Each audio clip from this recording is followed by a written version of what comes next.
¿Qué tal? ¿Cómo están? Ya se nos fue noviembre, de verdad como agua entre las manos. Y el panorama en México, bueno, está que arde.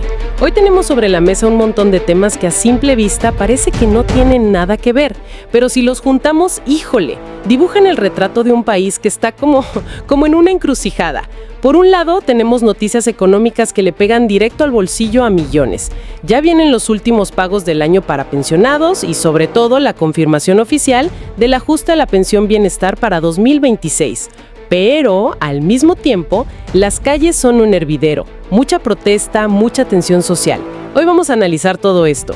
Y esa es justo la misión. No se trata nada más de reportar cada cosa por separado.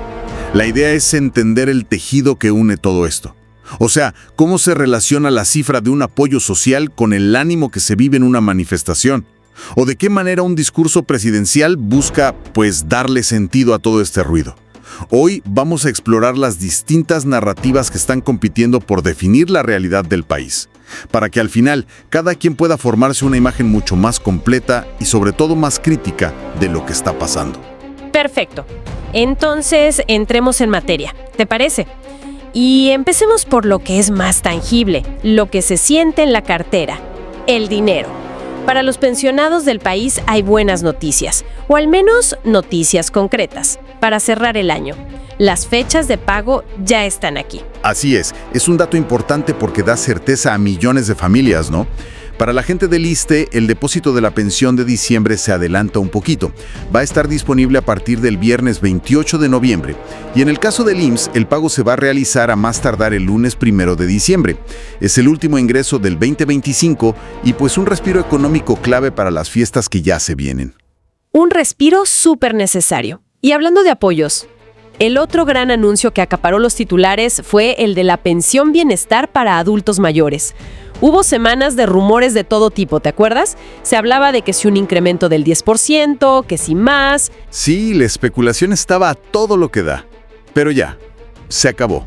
El anuncio oficial es que el programa insignia del gobierno va a tener un incremento para 2026. Y este va a ser equivalente a la inflación. Las proyecciones económicas ahorita las sitúan más o menos, alrededor del 4%. Así que ya podemos empezar a hacer los cálculos. Y aquí es justo donde el análisis se pone interesante, porque la palabra clave parece ser equivalente a la inflación. Esto nos lleva a un debate. ¿Estamos hablando de un aumento de verdad o más bien de un ajuste para no perder poder de compra? Esa es la pregunta fundamental. Desde una perspectiva técnica, es un ajuste. El objetivo es que los 6,200 pesos bimestrales que se reciben hoy, puedan comprar aproximadamente lo mismo el año que viene. Si hacemos el cálculo rápido con ese 4%, la pensión quedaría entre 6,400 y 6,450 pesos. O sea, un extra de entre 200 y 250 pesitos por bimestre.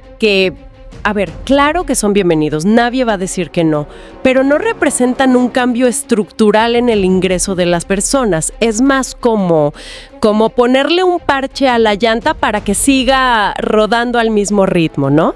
Precisamente. Y este enfoque plantea otra pregunta muy importante. ¿Qué va a pasar con los demás programas sociales?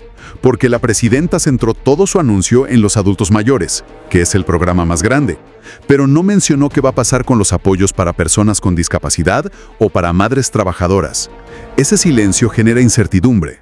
Podría ser una estrategia de priorización. El programa de adultos mayores es el más visible, el que tiene mayor alcance. Se puede interpretar así.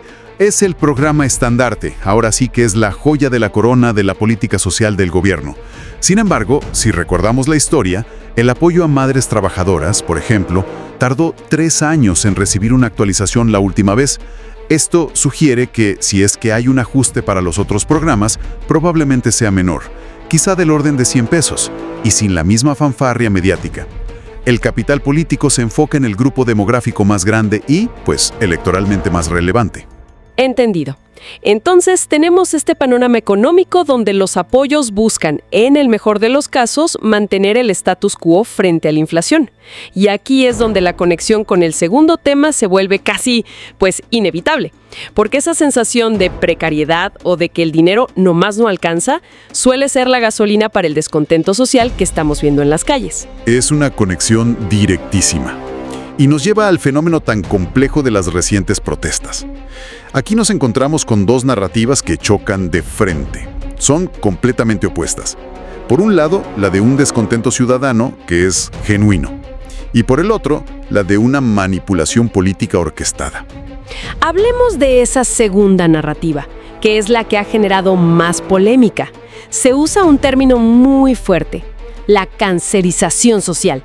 Y como dicen por ahí, mi pecho no es bodega. A algunos, con un toque de humor negro, hasta les dicen que los cancerizan por unos pesos. ¿A qué se refiere esto exactamente? El término es duro, sin duda.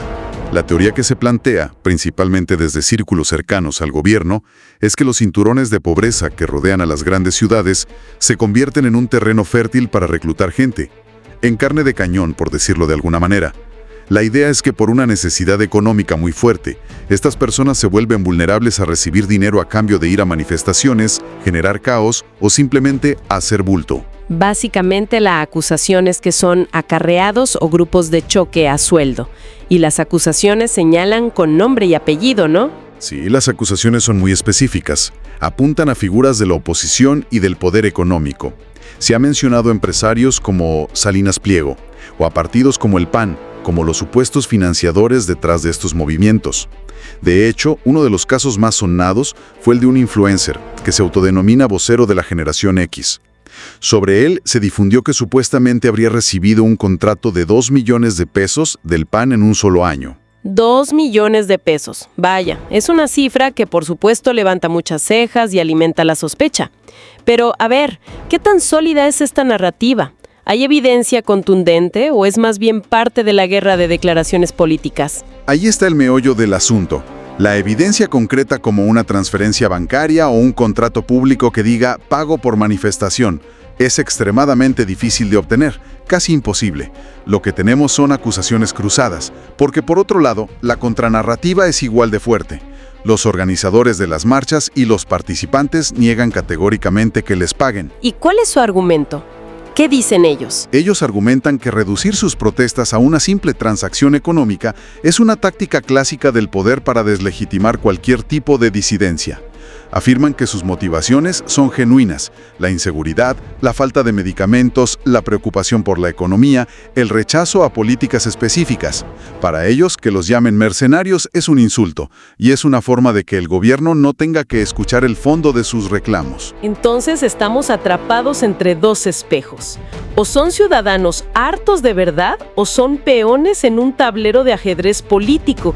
Es casi imposible saber la verdad para alguien que lo ve desde afuera. Es la definición de la polarización y refleja un fenómeno social mucho más profundo. Más allá de si las acusaciones son ciertas o no, exponen una vulnerabilidad que es muy real. La precariedad económica extrema sí puede llevar a la gente a tomar decisiones desesperadas. Cuando no hay opciones, el sistema, ya sea el crimen organizado o un operador político, puede ofrecer una salida, por más torcida que sea. Y esto nos lleva a una pregunta que nos gustaría dejarle a quienes nos escuchan. ¿Creen que la pobreza es el principal motor detrás de la violencia que a veces vemos en las manifestaciones? ¿O hay otros factores más importantes? Queremos leer sus opiniones. Una pregunta muy pertinente. Y bueno, de la tensión de la calle pasemos a la visión desde el poder. El pasado 20 de noviembre, en la conmemoración de la Revolución Mexicana, la presidenta dio un discurso y muchos lo interpretaron como la piedra angular de su proyecto político, ¿no? Totalmente. Fue un discurso cargado de simbolismo, diseñado para trazar una línea muy clara entre su gobierno y sus opositores. El mensaje central fue la defensa de la llamada Cuarta Transformación. Para quien no esté familiarizado, es el término que usa el gobierno para describir su proyecto histórico de cambio. La presidenta afirmó que esta transformación es pacífica, popular y que básicamente no hay vuelta atrás. Sí, recuerdo que hubo frases muy contundentes. Enfatizó que la paz es fruto de la justicia, que es una clara alusión a las estrategias de mano dura de gobiernos pasados. También hubo un rechazo explícito a la violencia, al odio y a la intervención extranjera. Y aquí es donde se conecta con lo que hablábamos de las protestas. El discurso construye una dicotomía moral. Por un lado, un gobierno que se presenta como austero, que sirve al pueblo y que gobierna con autoridad moral. Y por el otro lado, pinta a sus adversarios como una élite de privilegiados que añoran el pasado de corrupción y que, al no tener esa autoridad moral, pues recurren al dinero para intentar desestabilizar. Cuando dijo la autoridad moral no se compra ni con todo el dinero del mundo, parecía un dardo teledirigido. Sin duda, es la pieza que une toda su narrativa. Conecta la idea de un gobierno moralmente íntegro con la acusación de que sus opositores usan el dinero para comprar voluntades y financiar protestas. Claro que, desde la perspectiva de sus críticos, este tipo de discurso es una forma de evadir la responsabilidad, de no atender las críticas de fondo y de etiquetar a cualquiera que no esté de acuerdo como un enemigo del pueblo. Lo que nos lleva al gran debate sobre el liderazgo y las prioridades del país. Por un lado, tienes a los defensores del gobierno que piden paciencia, que dicen, a ver, es apenas el primer año, se están sentando las bases, y por otro, a los críticos que ven en el ajuste a las pensiones una prueba de que las ayudas sociales no son una prioridad de crecimiento real, sino de mero mantenimiento. Y en este debate surge inevitablemente la comparación con el estilo de liderazgo de la administración anterior, la de AMLO. Hay un argumento persistente que señala que el presidente anterior forjó una conexión muy particular con la gente, una conexión de décadas de recorrer el país, que se percibía como más empática, más visceral. Mientras que el perfil de la presidenta actual es distinto, ¿no? Su trayectoria se forjó en el mundo académico, en la UNAM. No es una crítica, es una descripción de su carrera. Exacto. Y es una diferencia de estilos que tiene implicaciones. Un liderazgo forjado en la academia tiende a ser más técnico, más enfocado en el diseño de políticas a largo plazo. Y esto puede ser una ventaja para problemas complejos, pero también puede crear una percepción de distancia con las urgencias del día a día. A esto se refieren a veces con la vieja discusión de enseñar a pescar en lugar de dar el pescado. Precisamente. La lógica académica, la tecnocrática, a menudo favorece las soluciones estructurales, el enseñar a pescar. Pero esa visión puede chocar de frente con la realidad de la pobreza extrema. Cuando una familia no ha comido en 2 días, no necesita una clase sobre emprendimiento, necesita una solución inmediata. La crítica que se hace desde algunos sectores es que para poder enseñar a pescar, primero hay que asegurarse de que la gente no se muera de hambre. Es un dilema de prioridades: atender la emergencia o construir los cimientos para el futuro. Y parece que no hay un consenso sobre qué debe ir primero. Y esto, fíjate, nos lleva a una perspectiva todavía más radical que hemos analizado.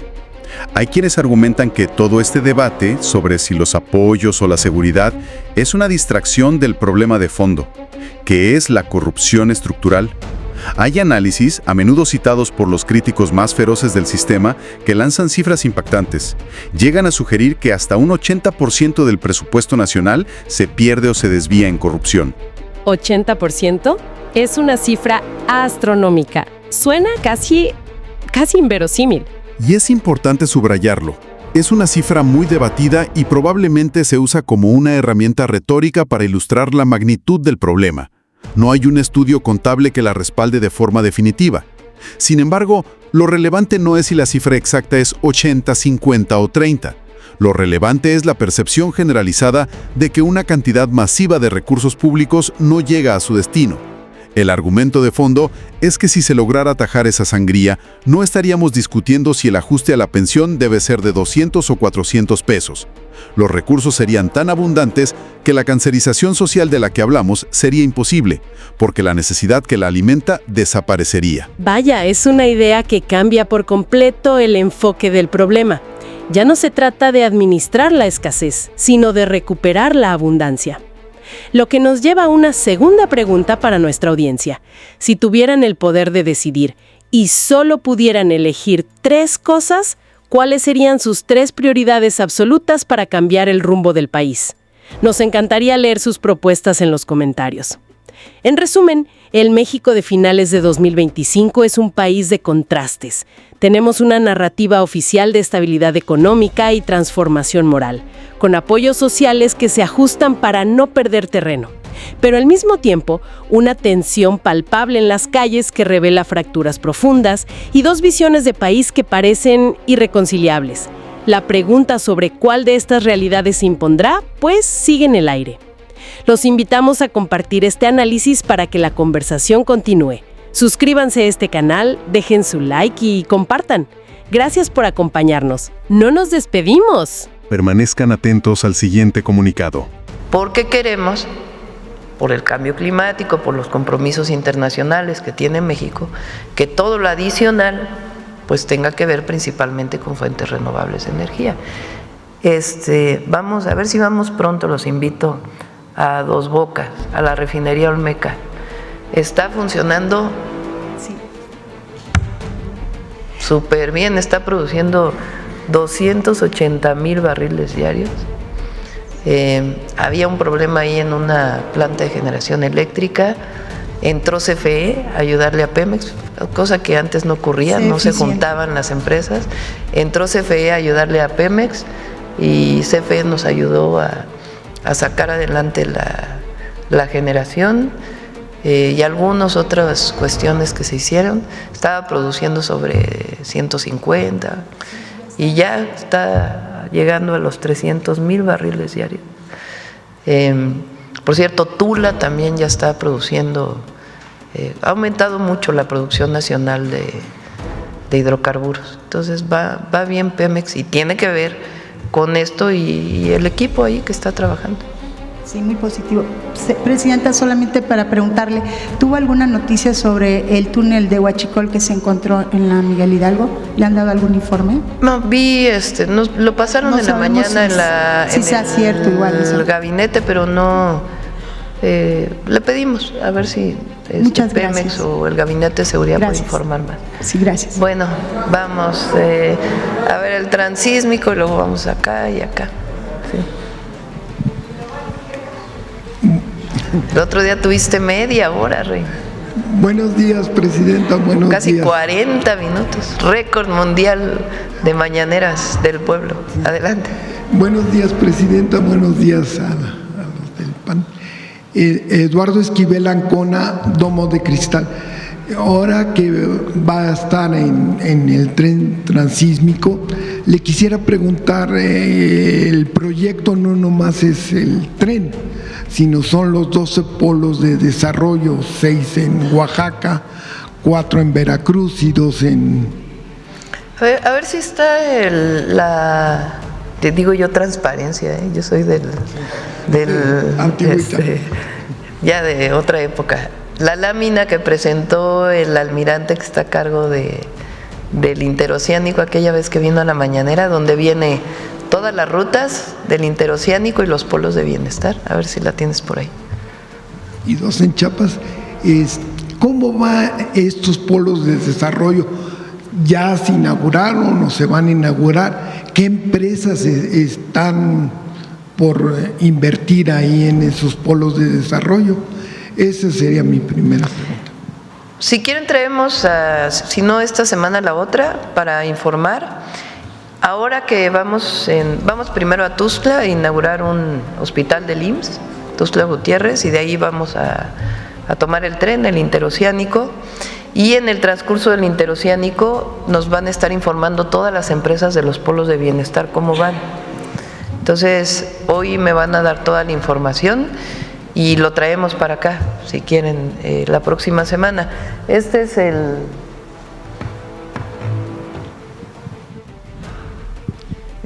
el interoceánico, es un proyecto hermosísimo, la verdad.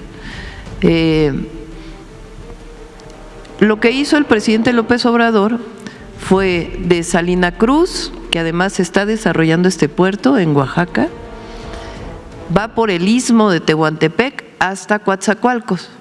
Es un tren de carga y un tren de pasajeros. Y de ahí lo llevó a Teapa principalmente, prácticamente hasta acá. Ahora, ¿qué estamos haciendo? Estamos con la línea que se ve allá arriba, que es la que va a Dos Bocas, para que la refinería de Pemex y otras zonas industriales que están en Paraíso, Tabasco, puedan tener salida de sus mercancías. Y estamos haciendo esta, que ya había iniciado también con el presidente López Obrador, y nosotros la vamos a llevar hasta Ciudad Hidalgo, Guatemala. Entonces va de prácticamente Salina Cruz hasta Ciudad Hidalgo.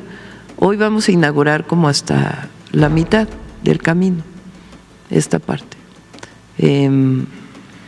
Ahora, estos puntos que ven aquí, pues son los polos de bienestar, son predios en donde está habiendo inversiones. Entonces, lo tiene la Secretaría de Marina, se hace un concurso para ver quién desarrolla el polo, con parques industriales o algún otro esquema, se hace el desarrollo y hay inversión. Y ya van muy adelantados, que es lo que justamente me van a exponer hoy. Algunos de ellos ya estaban.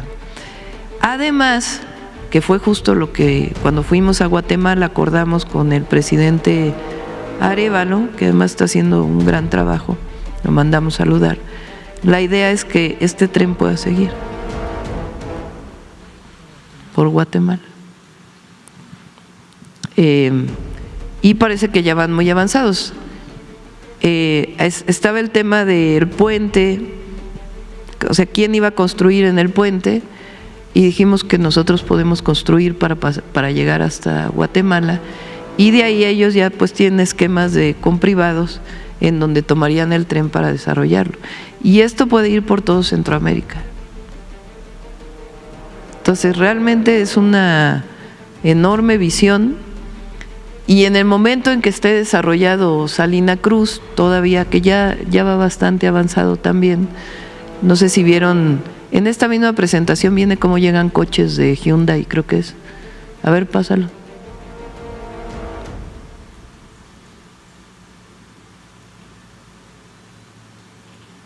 ¿Es ese? No. Miren, este es el que está haciendo Roberto Ayala, Dos Bocas. Ahí está, miren. Ya ven cómo llegó un barco con vehículos, y no son vehículos para el mercado nacional, sino que van a Europa. Entonces ya vienen de Asia, de Corea particularmente, descargan en Salina Cruz, se suben al tren, ahora sí que súbete al tren, se suben al tren, y en Coatzacoalcos se suben a otro barco y ya se dirigen a Europa. Entonces es un proyecto extraordinario y va muy bien, muy bien. En una segunda pregunta, hace unos días la Secretaría de Economía informó que concluyó las consultas internas del TEMEC, las internas. Parece ser que fue con mucho éxito porque los industriales mexicanos se pusieron de acuerdo en muchas cosas. Sin embargo, a nivel ya trilateral hay problemas porque no están muy de acuerdo tanto Estados Unidos como Canadá en la política energética de México. Hay varios puntos, no están de acuerdo con la reforma a la ley de la industria eléctrica, porque hablan del monopolio de CFE, restricciones de permisos y accesos al mercado, que se tardan mucho en darlos para las energías limpias, que este proyecto frena las energías limpias. Y pues yo no entiendo mucho cómo hablan del monopolio de CFE cuando Iberdrola y Naturgy tenían el monopolio, producían mucho más electricidad y eso no les molestaba, ¿no? Y ellos tenían el control del mercado. Y pues también se están quejando del control de la red de gas natural que se tiene el gobierno de México con Pemex y pues yo no veo mucho control porque Naturgy en la Ciudad de México él pues tiene el monopolio de la distribución de gas natural y se ha llegado a la amenaza de hacer un panel de México por llegar a un panel de discusión porque se está argumentando que esta política energética de México viola el TEMEC. Entonces, ¿qué les contestaría a estas personas? Primero, no ha sido salió en las conversaciones con Estados Unidos, pero no ha sido el tema. Es más bien mucha gente que está alrededor, que incluso congresistas que han planteado esto, y otros de empresas que lo han planteado. No se viola el tratado, para empezar, y segundo, pues son decisiones soberanas del pueblo de México. Entonces, no está a discusión cambiar lo que se aprobó. Segundo, Secretaría de Energía hizo un esquema distinto con CFE para la parte de la inversión privada. Había muchos permisos, que alguien quería construir una planta no sé dónde y solicitaba un permiso. Y CFE decía, bueno, pues sí, pero ahí no tengo capacidad de conexión a las redes de transmisión. Entonces, ¿cómo te voy a dar el permiso ahí si no tengo conexión? Y entonces la queja, pues, ¿por qué no tienes capacidad en las redes de transmisión? Entonces, Secretaría de Energía lo que dijo es, a ver, la parte de que corresponde a lo privado, vamos a cambiar el modelo. Yo les voy a decir dónde necesito. No ustedes saber dónde quieren y con quién hacen negocio acá. Hay una parte que se quedó en el mercado eléctrico y otra parte que se le puede vender a Comisión Federal de Electricidad. Entonces, Secretaría de Energía dijo, a ver, yo les voy a decir dónde necesito. No donde yo, perdón, lo expresé mal. ¿Dónde necesita el país? ¿Dónde lo necesita el sistema eléctrico nacional? Y dónde no hay problema si hay una conexión de renovables. Y además, si vas a tener una planta solar o una eólica, pues tienes que tener baterías para que te den 2 horas más de generación y un esquema para que te puedas conectar sin generar problemas técnicos. Entonces se hizo un concurso y se dijo, a ver, ¿quieres participar en el sistema eléctrico nacional como empresa privada? Pues el país necesita que inviertas aquí y ahí sí te puedo dar el permiso porque sí hay conectividad con la red de transmisión. Lo hicieron y creo que la mitad más o menos participaron. Hay otra parte que viene después. Entonces ya es una dinámica distinta porque ya no es a ver dónde quiero, cómo quiero y el pleito de los permisos, no, es ¿qué necesita el país en un esquema de planeación energética futuro? Y de las obras de infraestructura que estamos planteando para CFE, para las líneas de transmisión. Y entonces sí, éntrale a participar en este esquema. Entonces ya es una dinámica completamente distinta y lo ha tomado bien aquellos que quieren invertir en nuestro país. Y seguimos además pues con un proceso de trabajo para aquellos que tenían contratos de autoabasto totalmente ilegales, que se pongan en orden ya con las nuevas leyes. Algunos han ido avanzando. Por ejemplo, esta empresa Cox, creo que se llama, que le compró a Iberdrola todas sus plantas, que también es una empresa española, Energía les dijo, bueno, pero ponte en orden en todos los contratos de autoabasto. Si ya vas a comprar, dijeron, sí, me parece perfecto, adelante. Entonces ya se están poniendo en orden en el nuevo marco legal. Y eso va a empezar a pasar. Entonces realmente no hay ningún argumento más que ideológico o político relacionado con los supuestos problemas del tratado con electricidad. No lo existe.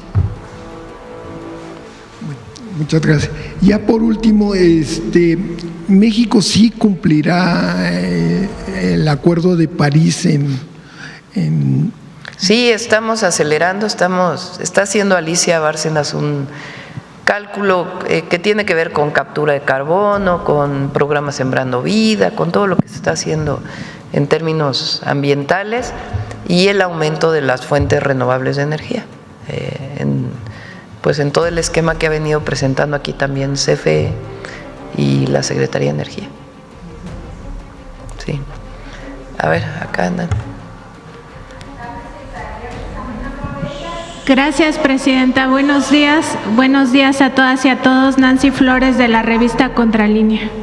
Presidenta, el martes pasado, el senador Adán Augusto López Hernández dijo en conferencia que habría evidencias de que detrás de la marcha de la generación Z, pues estarían justamente el empresario opositor Claudio X González Guajardo, también estaría el político priista y financiador del medio Latinus, Roberto Madrazo Pintado, un acérrimo enemigo de la Cuarta Transformación, y también estaría Mauricio Tabe, este político panista que es alcalde aquí en la Miguel Hidalgo.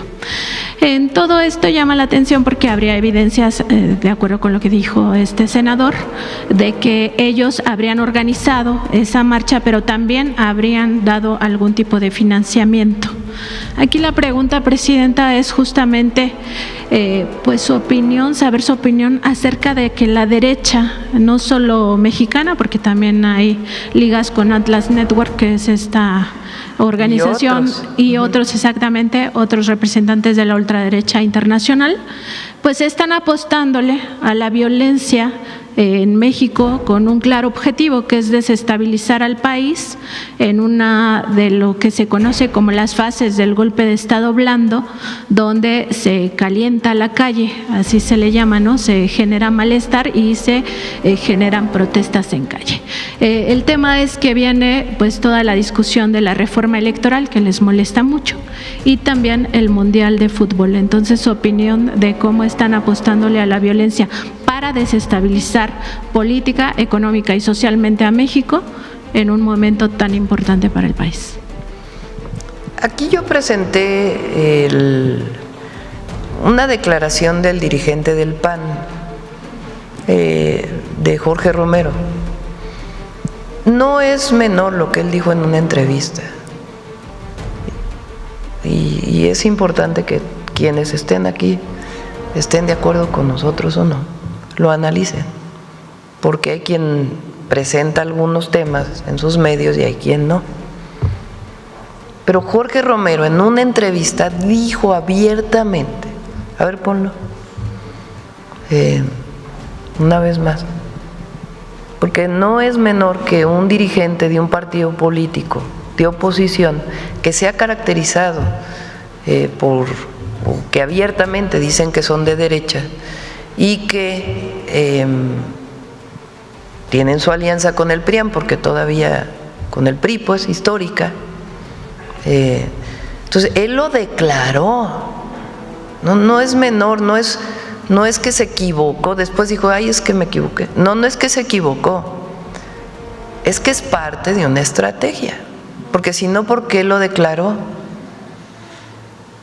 Se lo dijo abiertamente. Entonces es muy importante esto para el pueblo de México, para los jóvenes.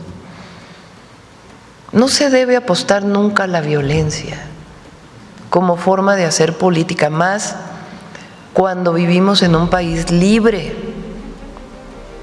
Aquellos países caracterizados por el fascismo, por la no libertad de expresión, porque a cualquier persona que esté en contra del gobierno se le persigue y se le encarcela, como era en el porfiriato. Por eso yo dije, recordemos el porfiriato para todos aquellos que apelan a la ultraderecha. México ya pasó por eso. Entonces, él dice esto. Lo que nos falta a la oposición literalmente es ya la violencia. Fíjense esa declaración.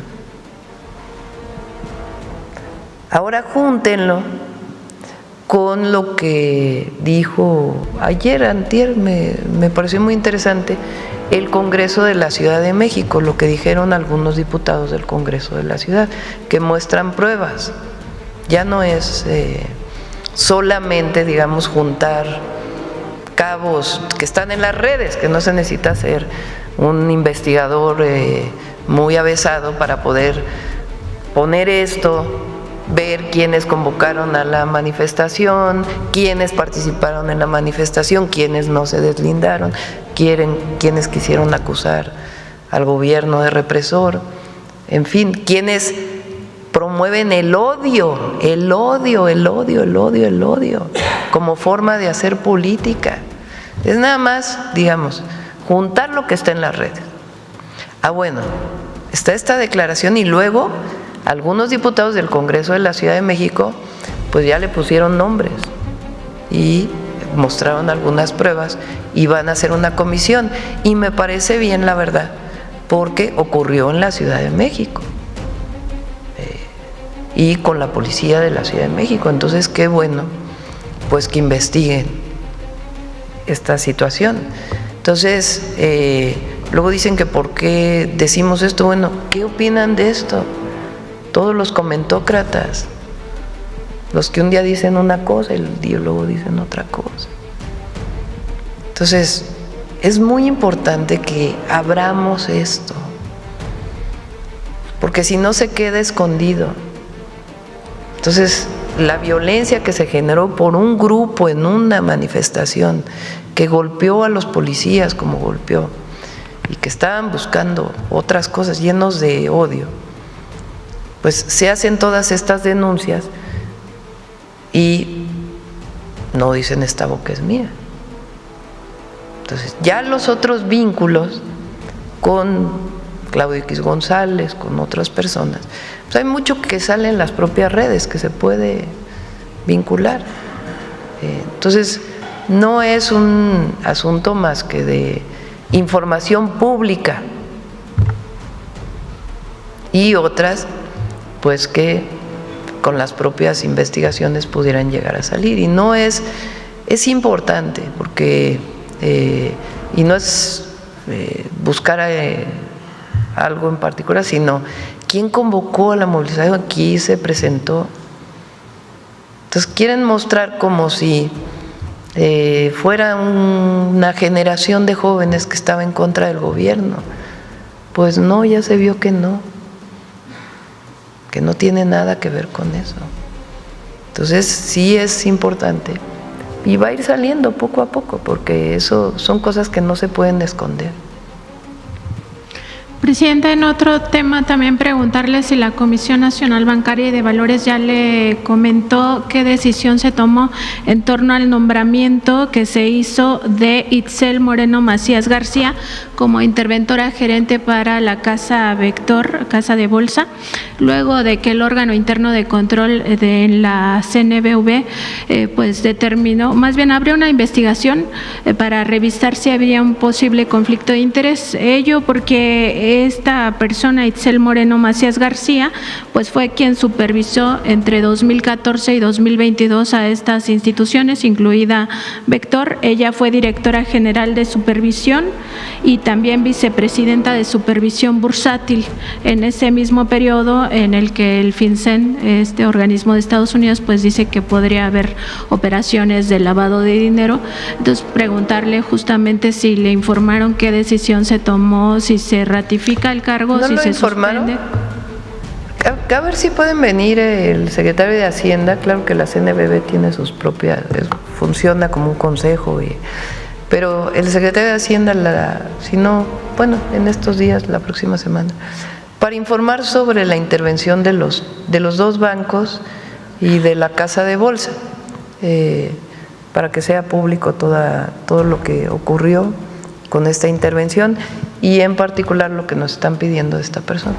¿Y se podría informar también si se está investigando a los socios, a los accionistas o dueños de estas tres instituciones, Vector, Intercam y Cibanco? Hay nosotros, esto es importante, nosotros no encontramos ni de la UIF ni de Secretaría de Hacienda algún vínculo con la delincuencia organizada o con lavado de dinero. Sí tenían problemas en su operación, administrativos, y la CNBV, ¿sí se llama CNBV? Sí, les había hecho auditorías y había multas, pero más bien con su propia operación y las reglas que tienen que cumplir. Pero no hubo nada en las autoridades mexicanas, ni con la información que envió el Departamento del Tesoro de Estados Unidos de que hubiera algún vínculo con la delincuencia organizada o con lavado de dinero. La información que envió Estados Unidos no fue suficiente para que las autoridades mexicanas pudieran poner una denuncia penal. ¿Por qué se intervienen los bancos y la casa de bolsa? Pues porque en el momento en que anuncia el Departamento del Tesoro, empiezan a sacar recursos de estos bancos y también la casa de bolsa. Entonces, de manera responsable, Hacienda y la CNBV intervienen para evitar que siga saliendo dinero y que pudiera tener una afectación al sistema financiero nacional. Esa fue la decisión que se tomó. Pero no hay, digamos, algo en donde se pudiera saber si los dueños, porque no hay pruebas, ninguna prueba que haya aportado el Departamento del Tesoro que muestre que hubiera algo que generara una denuncia penal. Hay otros casos donde interviene la UIF, muchos, en donde se presenta denuncia penal de inmediato porque hay presunción de lavado de dinero y ya tiene que hacerse una investigación ya penal de que en efecto hay lavado de dinero, pero en este caso no fue así.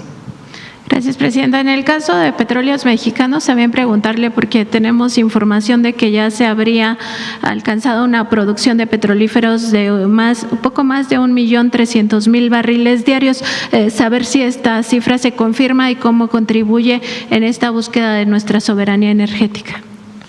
Pemex trae 1.7 millones de barriles diarios.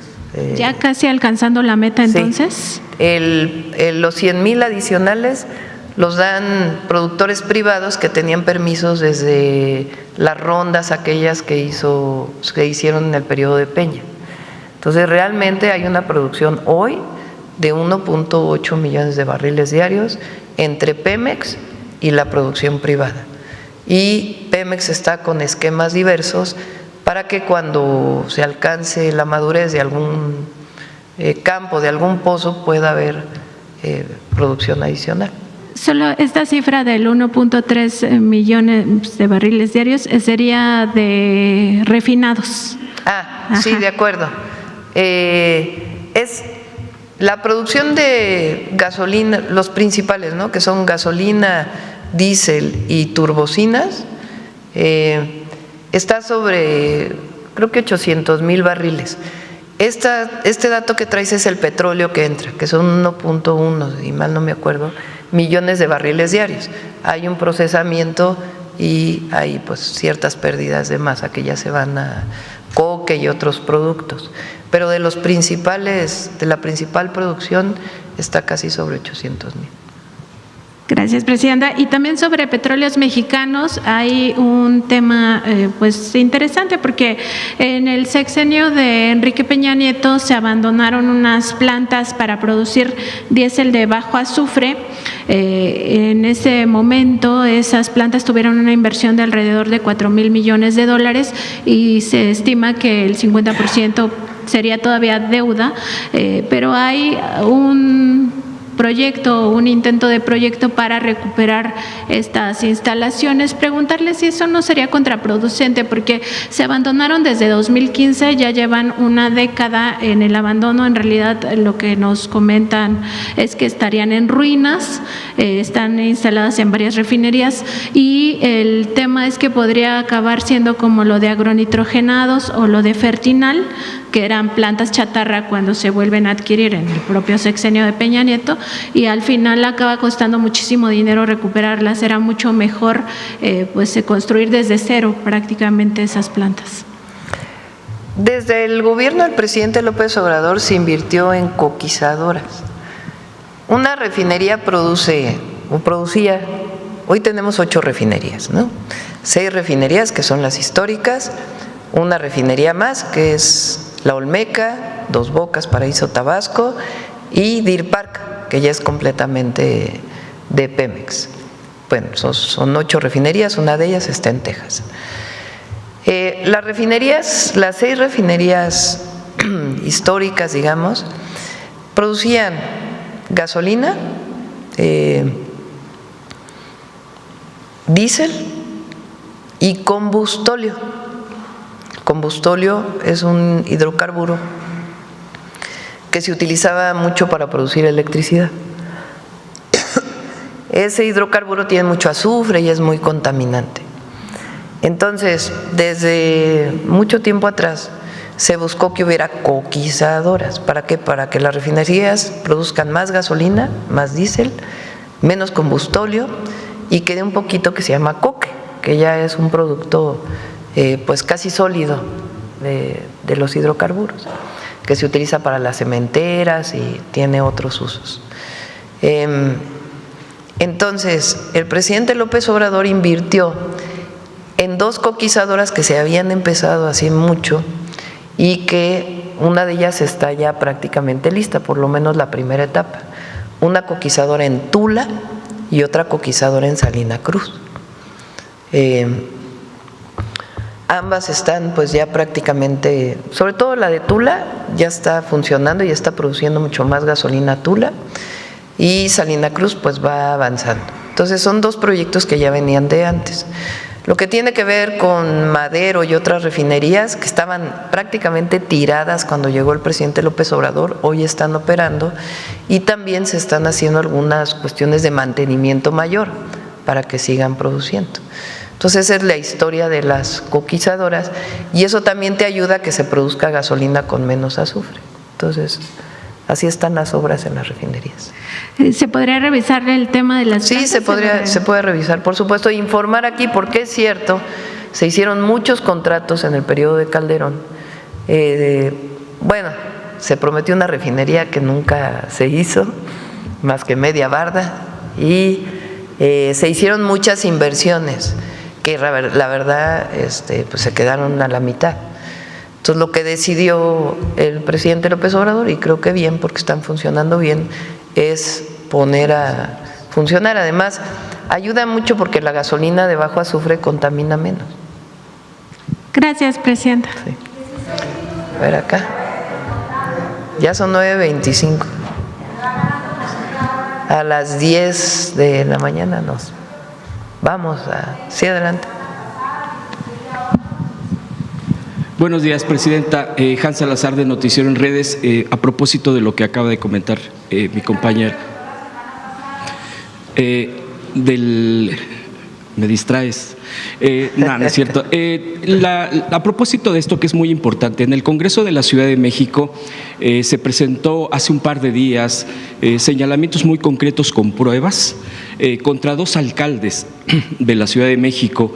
Una de ellas es la alcaldesa de Cuauhtémoc, Alejandra Rojo de la Vega, y el otro es uno de los ya mencionados de la Miguel Hidalgo, Mauricio Tabe, del PRI, del PAN, del PRIAN al final de cuentas. Es una operación en la cual ellos enviaron golpeadores para atacar a policías el pasado sábado 15 de noviembre, y esto es muy delicado, pero ya se va a presentar, incluso ellos han dicho, los legisladores que han dicho esto ante la autoridad competente, y pues esto ya va develando. Incluso el día de ayer se ha mostrado, incluso en fotografías, gente cercana a esta alcaldesa que acabo de mencionar.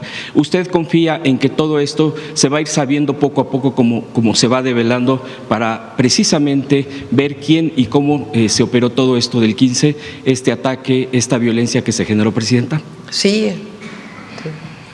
repito, me parece bien que se haya hecho la comisión de investigación ahí en el Congreso. No sé si ya se hizo o no, pero lo plantearon en el Congreso de la ciudad, porque no fue cualquier cosa lo que ocurrió el sábado. Entonces es muy importante que se investigue, que se vea, y los congresos locales y el Congreso Federal tienen esas facultades, no es algo que esté fuera de sus facultades.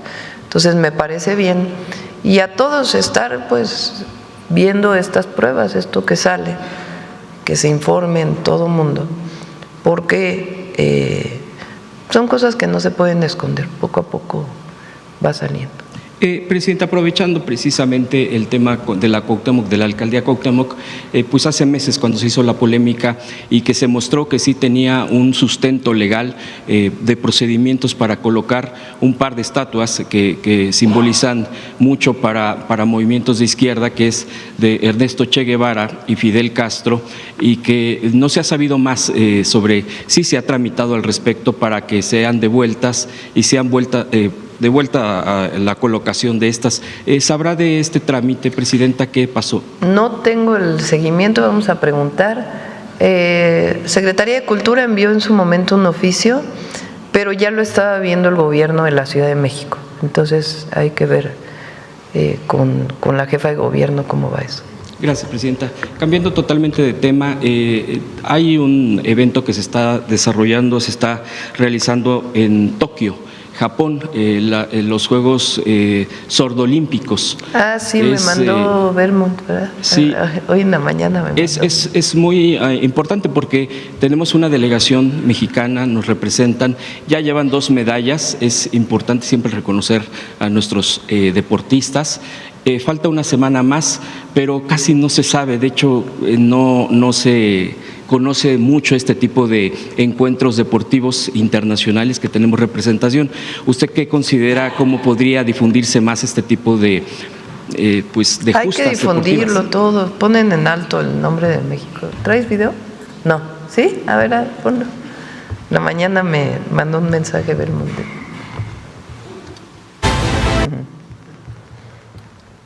Gracias. Y por último, Presidenta, el día de ayer se conmemoró nuestra Revolución Mexicana. Lo que dijo el general Trevilla me llamó mucho la atención de cómo lo dijo y en qué dimensión, que no quisiera pasar desapercibido, y ligarlo a lo que la compañera también ha comentado sobre el triunfo, aunque yo tampoco soy muy metido en esto, pero quisiera darle otro enfoque de Fátima Bosch, que ganó un certamen internacional. El día de ayer el general habló sobre que con usted, llegar una mujer presidenta como usted, se salda un pendiente histórico, es decir, una mujer presidenta. Pero también lo ligo con lo que dijo hace no mucho también esta participante mexicana que ganó, Fátima Bosch, donde dice que con usted, la llegada de usted, es un hito en la historia de nuestro país, la llegada de usted, cómo llegó, con la fuerza, con el respaldo, con la continuidad que tiene, y además dice que esto que marca el que usted esté al frente, y que lo hemos visto a lo largo de sus recorridos en los videos en las redes, dijo Fátima Bosch, las niñas ahora ya pueden soñar a ser presidentas de una nación, las niñas mexicanas.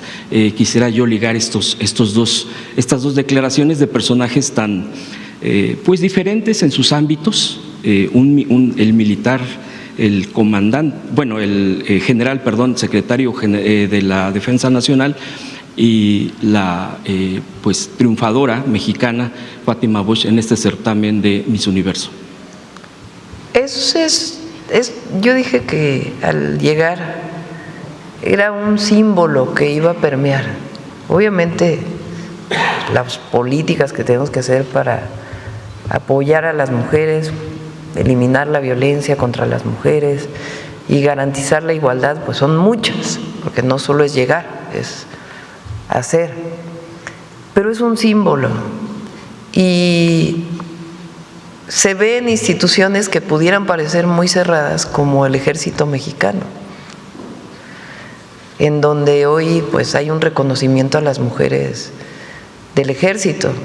Ayer ascendieron a general de brigada muchas mujeres que tienen que ver con medicina, con el área médica del Ejército, que también son militares. Pero también, incluso en la Marina, empieza a haber muchos mandos mujeres, también en el Ejército. Y es muy importante porque es también un cambio cultural, es también una revolución de las conciencias, es el que se reconozca a las mujeres en todos los ámbitos de la vida, y también un reconocimiento de las mujeres del papel de las mujeres en la familia, también en el espacio más privado, que no haya violencia, que haya igualdad en todos los espacios de la vida. Entonces, sí es significativo. Además, yo agradezco mucho, la verdad, al general secretario, al almirante secretario. Son hombres muy formados, personas muy formadas, muy completas, muy patriotas y con mucha capacidad. Y además, pues ahora están reconociendo el papel de la mujer dentro de sus instituciones. Y eso es muy alentador. ¿Algún mensaje para Fátima Bosch? Muchas felicidades. Un aplauso.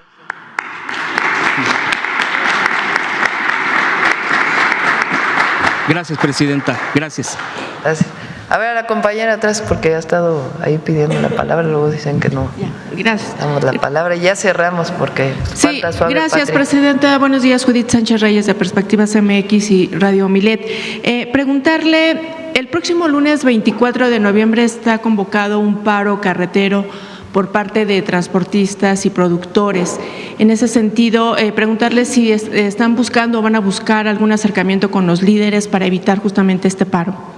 Va a dar información la Secretaría de Gobernación. ¿Han estado en contacto con ellos? No es algo, digamos, que quieran diálogo, porque hay diálogo. Entonces, más tarde, el día de hoy, creo que van a dar información tanto el secretario de Agricultura como la secretaria de Gobernación. Bien, Presidenta. En otro tema, se dio a conocer el día de ayer que se detuvo al presunto homicida de la niña Noelia Dailén, quien presenció el asesinato de su madre, fue secuestrada y días después fue encontrada sin vida en Juchitán, además con otras 3 personas. Preguntarle si tienen mayor información de cuál pudo haber sido el móvil de este multihomicidio y sobre todo cómo se está abordando justamente esta violencia que pues se ha dado a conocer hacia mujeres y niñas en lo que es la región del Istmo de Tehuantepec, allá en Oaxaca. Voy a pedirle también al Gabinete de Seguridad que pueda informar. Si hay más investigaciones, todavía sigue la investigación, pero que puedan informar. Y, Presidenta, bueno, preguntarle también sobre algunos avances de la investigación sobre el caso de Hernán Bermúdez. No sé si se ha podido comprobar nexos con otros exfuncionarios en Tabasco, en lo que tiene que ver con la operatividad de este grupo delincuencial.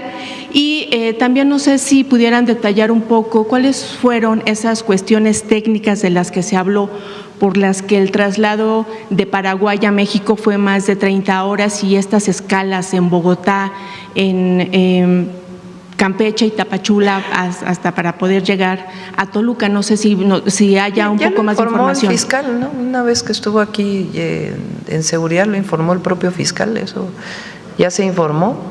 Y sobre las investigaciones también el Gabinete de Seguridad puede informar. ¿Cuál es el estado de salud de esta persona, Presidenta? Le pregunto porque regularmente cuando se da la detención de este tipo de personajes, resulta que pues luego tienen problemas de salud y tienen algunos privilegios o se resguarda de una manera diferente. Que tenga información, no tiene ningún problema. ¿Y se va a acoger o sabe usted si se podría él acoger al criterio de colaboración? Tiene que decir la Fiscalía. A ver, la Fiscalía realiza sus investigaciones. El Gabinete de Seguridad participa en las investigaciones como coadyuvante de la Fiscalía General de la República, pero es la Fiscalía General de la República o la Fiscalía del Estado de Tabasco quien tiene que dar la información. Ellos son los que llevan las investigaciones y los que tienen que dar la información pública de los avances. Al ser un tema relevante, Presidenta, ¿cuándo pudiera el fiscal darnos un poco más de información acerca de este tema? Su detención ya tiene un poco más de 2 meses. Pues el fiscal puede informar de esto. Depende del fiscal. Viene a los informes del Gabinete de Seguridad. En este caso va a ser hasta el 9 el próximo informe del Gabinete de Seguridad, porque recuerden que es cuando se cierra la información de los meses para poder dar el avance de los indicadores de inseguridad. Y justamente también preguntarle en esta línea, Presidenta, pues se ha informado que se han recuperado aproximadamente 98,000 litros de combustible durante este año. ¿Por qué, digamos, si se ha dado esta cantidad de recuperación y estas investigaciones, no hay, digamos, detenidos de alto nivel, ya sea en aduanas o en lo que tiene que ver con corporaciones? Porque finalmente, pues, la venta ilegal de combustible. Hay muchos detenidos. Lo puede informar ahí sí el Gabinete de Seguridad, todas las detenciones relacionadas con la entrada ilegal de combustible, el contrabando de combustible o el huachicol fiscal, como se le ha llamado. Sí hay muchos detenidos y siguen las investigaciones. Y bueno, sabemos que las investigaciones tienen un curso y justamente por eso se debe de cuidar el proceso. Pero al final del día, esto también creo que es importante para poder conocer las acciones que está haciendo, pues, el gobierno para combatir este delito. Sí, son de dos tipos. Uno es las investigaciones, las incautaciones que se hacen y las denuncias ante el Ministerio Público y las investigaciones de la Fiscalía y el Gabinete de Seguridad que ayuda en la investigación. Y la otra es todo lo administrativo, gasolineras que llegan a vender combustible no lícito, cómo evitar, aquí lo he dicho varias veces, la trazabilidad desde el camión que entra en la aduana hasta el que llega a la gasolinera. Todo eso está ya por emitir una nueva normatividad completa Secretaría de Energía. ¿Qué problemas ha tenido? ¿Por qué no lo ha emitido? Porque tiene que ver con un desarrollo tecnológico para poder, son reformas administrativas, reformas legales y un desarrollo tecnológico que permita, pues, que realmente se haga toda la trazabilidad. Entonces han estado trabajando en ello y antes de que termine el año se va a presentar para las nuevas normas para garantizar, pues, que en efecto no haya una pipa de combustible no lícito que no pueda ser detectada dónde está llevando el combustible. Sí, Presidenta, y bueno, justamente siguiendo con este tema de los combustibles, en Perspectivas MX publicamos hace unos días la denuncia que hace un grupo de vecinos de la colonia San Francisco Culhuacán del barrio de La Magdalena en la alcaldía Coyoacán, que justamente refiere la venta ilegal de gasolina en un domicilio, que obviamente esto lo ponen sobre la mesa por el riesgo que pueda al que están sometidos, ya tanto ellos, la salud y obviamente también el asunto con su patrimonio. Estos vecinos ya hicieron de conocimiento esta situación al director general jurídico y de gobierno de esta alcaldía y no han realizado ninguna inspección al respecto. En ese sentido, preguntarle, hace un momento también le referían aquí de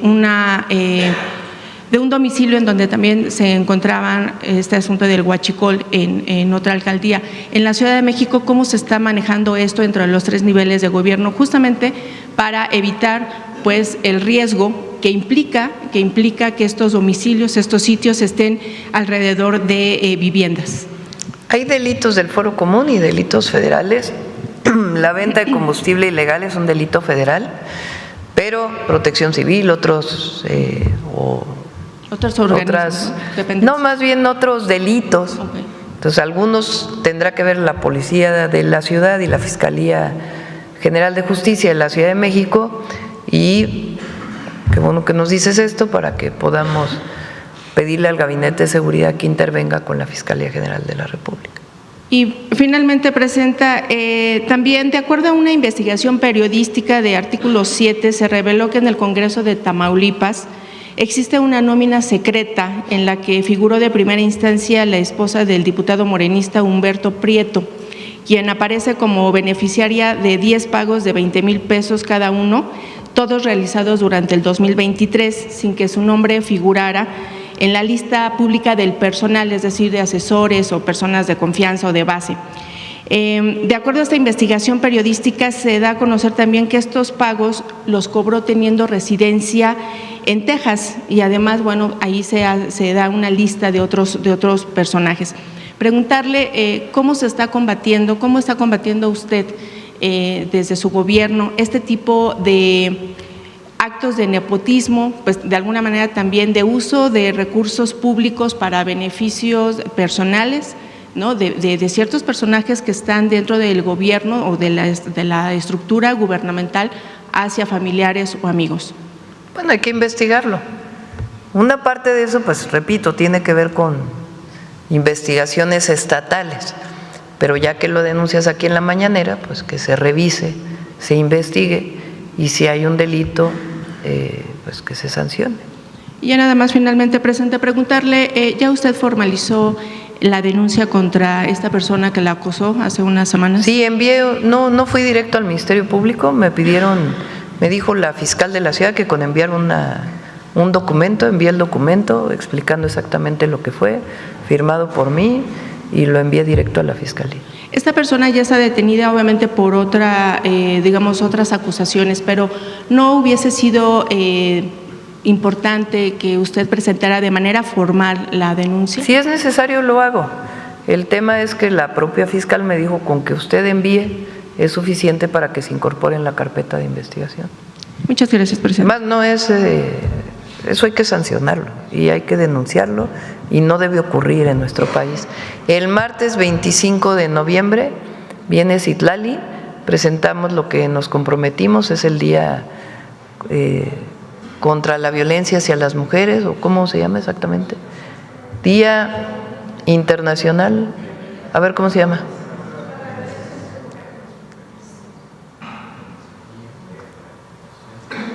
Día de erradicación, a ver. 25 de noviembre, Día Internacional de la Erradicación de la Violencia contra las Mujeres.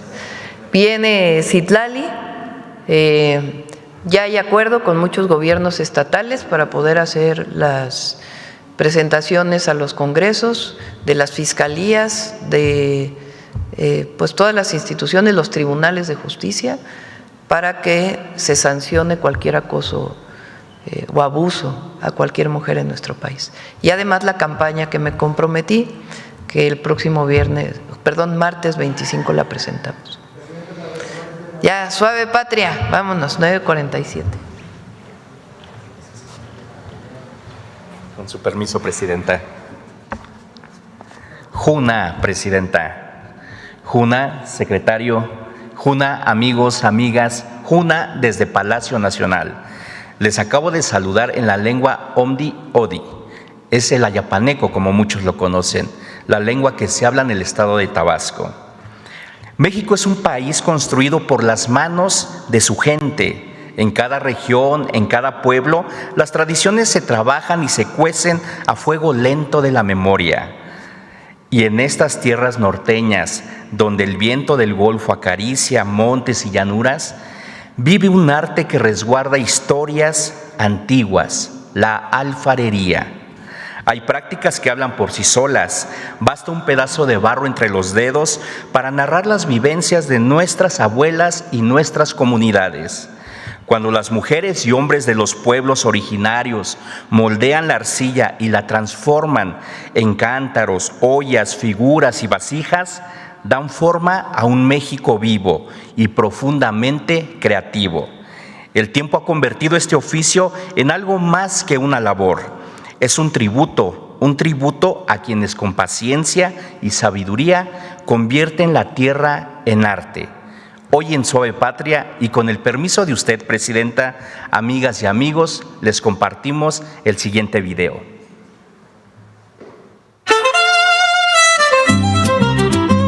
La alfarería del estado de Tamaulipas es una expresión de identidad regional y una conexión con el pasado prehispánico.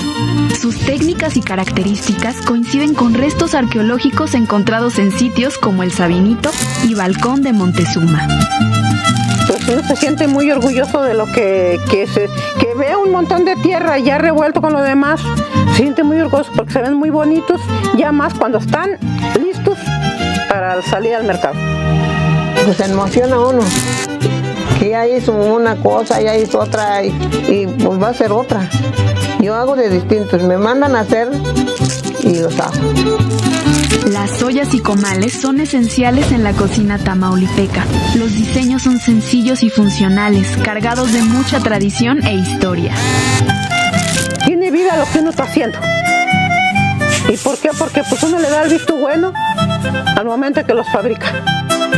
Cuando uno va uniendo las manos en eso, se siente fresco y siente uno que va a solucionar muchas cosas con estar haciendo eso. ¿Por qué? Porque pues como le digo, es el sustento de la casa y pues a eso me dedico y yo siento muy bien cuando empiezo a fabricar lo que yo sé hacer. Pues me siento feliz, porque pues ¿cómo cree que no me voy a sentir feliz? Me vienen y me visitan y pues cada rato me vienen a visitar unos y otros y le digo yo pues, me siento bien. Las manos alfareras, guardianas de una tradición ancestral, siguen creando belleza y funcionalidad con pasión y dedicación. El amor y la enseñanza a las nuevas generaciones aseguran que esta herencia cultural permanezca viva y siga siendo un símbolo de identidad y orgullo.